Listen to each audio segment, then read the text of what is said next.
Okay, if you found this one buried under a pile of one-star reviews saying it was the worst thing ever, this is that movie, yeah. And this is the review telling you why they're all wrong. The thing about these reviews is not that they have their opinion. They're allowed to have their opinion, but it's why they give it a 1 star. They're mad at the movie for doing the one thing it's doing on purpose. So as usual, by the end, I'm going to tell you who the movie's for, who should see it, and who should avoid it and run screaming if it comes up on screen.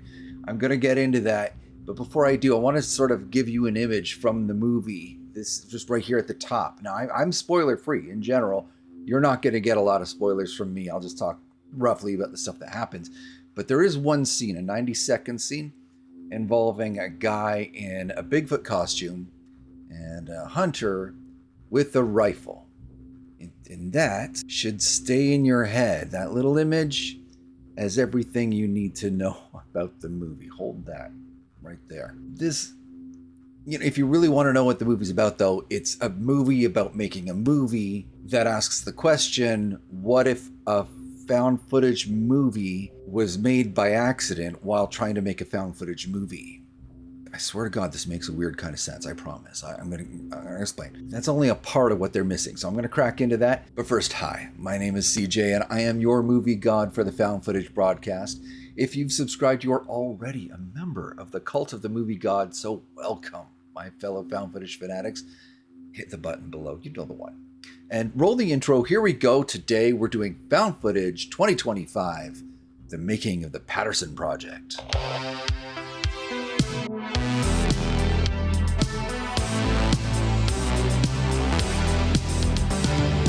So I saw the trailer for this ages ago, and I was hotly anticipating its release. And it came out at some point, and I didn't see it. So recently I tracked a copy down because it just came up. It was available. It was off VOD, so now you can watch it streaming for free. And I'm like, all right, it's time to do a review. I sat down and I'm like, wait, this seems familiar. Wait, that seems familiar. Wait a minute, I remember this scene too. And all the way through the whole movie, I realized I've seen this already. I probably rented it when it came out, and I just totally forgot about it. That's probably not an endorsement. But here's the thing. There's just as many people. I mentioned all these people who had 1 star. I'm going to describe specifically why they feel that way because it's pretty clear they're mistaken on something. But before I do, I want to talk about the 10 stars. The people who give it a perfect score. There's tons of these people. It's all averaged out. You look on IMDb, it's something like 5.9. So I want to talk about them, but I'm just realizing I need to read the official description of the movie, the official IMDb description. So here it comes. A crew of documentarians chronicle an amateur filmmaker's quest to make the world's greatest found footage horror film. So let's break down what actually happens in the movie. We start off with Nerd Boy Supreme here. He is a guy who lives in a garage and he works in a restaurant, and he is a would-be auteur filmmaker. He takes it super seriously. He takes himself super seriously. And he really wants to make this found footage movie. He's managed to coax a guy who owns a used furniture store into giving him $10,000 to make the movie. That's not enough. They've got to go out and get more. We're going to get into that in a bit. This guy who owns the furniture store, he is a big fan, a big believer in Nerd Boy Supreme. He really thinks this guy's a creative genius. And just because he made some crappy commercials for him, they're not great. I don't know. He's not got great taste, but whatever. It's played for comedic effect. They need more money, so they find an old lady who is willing to give them $20,000 more if they can do what they promise. Help her meet Alan Rickman, who's dead. Don't tell her, though. They got it covered. So, Nerd Boy Supreme is accompanied by his girlfriend, who is a pushover, so I'll call her Queen Pushover, and a best friend, who is, he's got a catchphrase. Someone's got to take one for the team. So, Mr. Team Taker. So these are our trio that we generally follow around. We got Nerd Boy Supreme, Queen Pushover, and Team Takeover Man. Now, I'm going to skip a lot of the gags, but one thing I need to do is address those 1-star reviews right here and right now. The 1-star reviews come into play at this point because we are already about 20 minutes into the movie.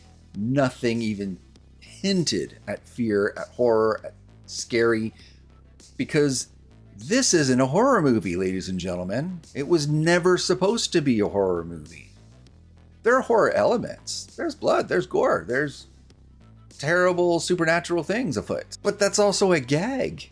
It's supposed to be funny. It's supposed to be funny. And so all of these 1-star reviews, if you look it up, they keep saying the same thing. Oh, that wasn't scary. I waited most of the movie for something scary to happen. Guys, look, man. After they get the money together, they go to do a whole audition sequence, and it's not bad. It's some of the best, funniest parts, in my opinion, because everybody just like willing to go over the top for the camera. Now, granted, horror and comedy are basically the same. I agree that they are basically the same. But with comedy, that's something that happened over there. And with horror, it happened to you. That's really the only difference between horror and comedy. Is just how close the thing was. And so and the other metric that horror and comedy are measured on is tension versus shock. If you have a lot of tension in your comedy, that's what we call droll comedy or amusing comedy, the kind of comedy that you might find funny, but you never actually laugh out loud, as opposed to shocking horror or comedy, where you jump in your seat for horror or you laugh out loud at the guy falling on his face and his legs falling off. I don't know, I'm just making stuff up. But the point is, shock is what gets people to laugh out loud. And there are almost no shocks in this entire movie. The closest they come is this scene I'm talking about, the audition scene. The audition scene where they're getting a bunch of actors to come in and just act their hearts out and scream for the camera and wear shirts that reveal a little bit too much in order to get the role, which works, by the way. And all in all, it's a fun time. It's the best part of the movie right here is the audition sequence. Then we get out to the cabin, and this is a cabin that Queen Pushover, her parents have a timeshare in this cabin, but strictly speaking, they don't have permission to be there.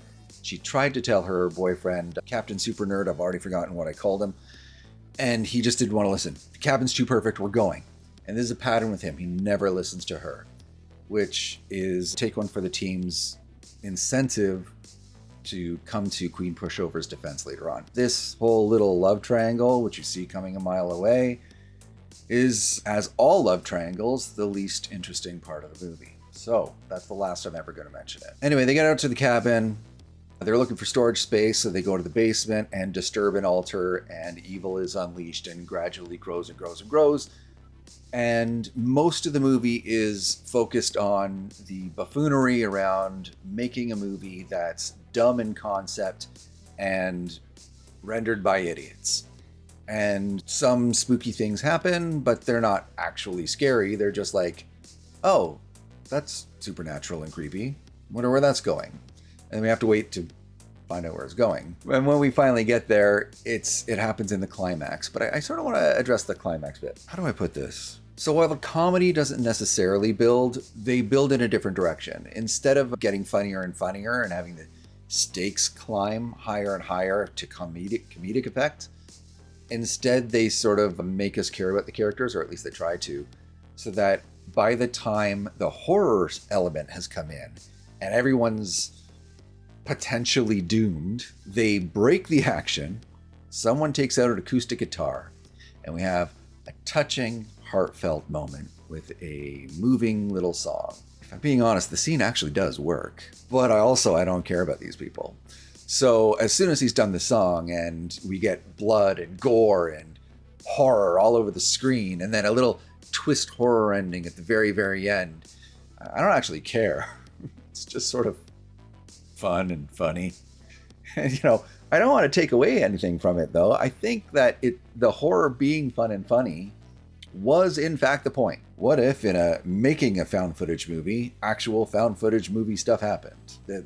That's the premise, and we see it play out. It's all good. I'm going to skip and save most of the gags for the rest of the movie. I don't think I want to spoil anything, but I do want to sort of shout out that Captain Nerdboy, whose name I've already forgotten, had to name his main character Micah, didn't he? Yeah, all right. And he had to finish his movie on a night vision close-up of someone saying, "This is, oh my fault." Blair Witch.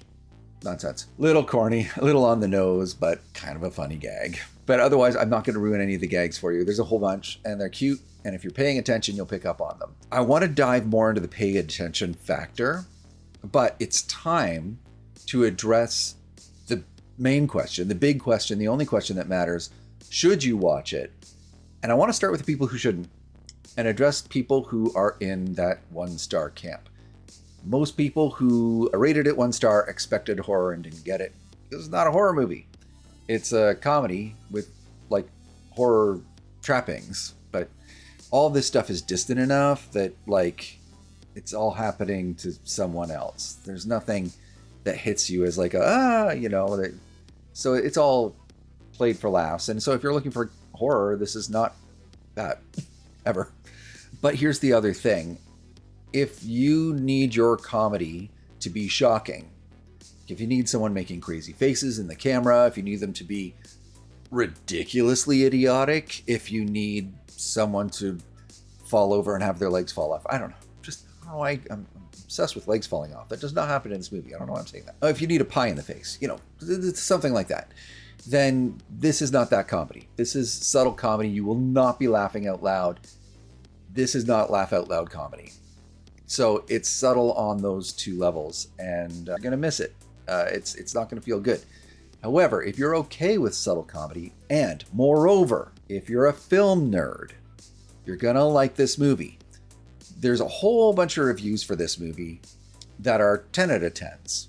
That's balanced out. You're going to see that the average rating puts it at about like a 5.9, I think. I don't even have to look. But those perfect ratings have a lot to do with people going like, "Oh, it's a commentary on film.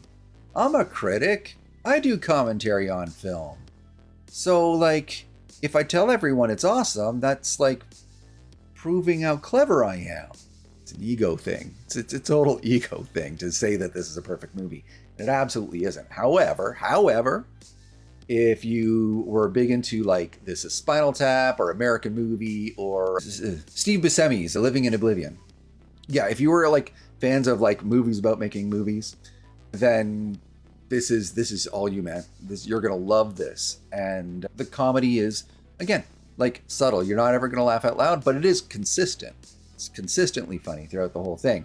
We got kind of like interpersonal drama on the same level as like The Office. If you like The Office, you'll like this movie. It's sort of on that level. It's exactly like The Office, except for the violence and the blood and the death. Almost exactly the same. And like personally, I think the only thing that really got me about this was just that they had to name it found footage. You know how I feel about Googleable titles. It has a subtitle, The Making of the Patterson Project, which is not official. If you look up the title of the movie, it's not there, but people tend to include it anyway. Like when they describe Found Footage 2025, which is its full title, they have to say The Making of the Patterson Project because everyone thinks that's a stupid title. Everyone. Producers, can you hear me? Stupid title. Found Footage. Might as well call it comedy. I'm sorry. I'm getting put in. This is my hang up. I got problems. I'm dealing with them. I'm seeing a therapist. Overall, happy I saw it. But like I mentioned before, I did forget I'd seen it. It's a subtle movie, and it did not leave me with memorable moments that are going to stay with me for a lifetime. That's the honest truth. They're just not there. Having said that, the second time I watched it was about as fun as the first. It was like a really good episode of The Office.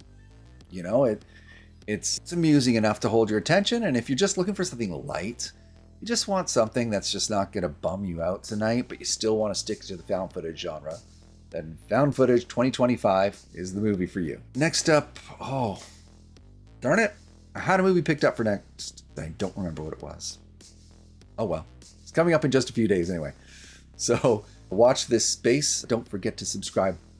Those of you on TV, go ahead and hit the up and over and hit that OK button to subscribe. And thank you once again for being on this journey with me, my fellow found footage fanatics. Take care.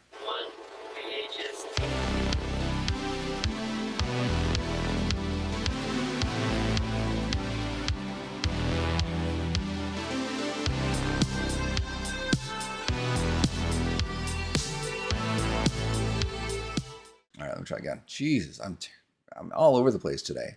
It's the Hawaiian shirt.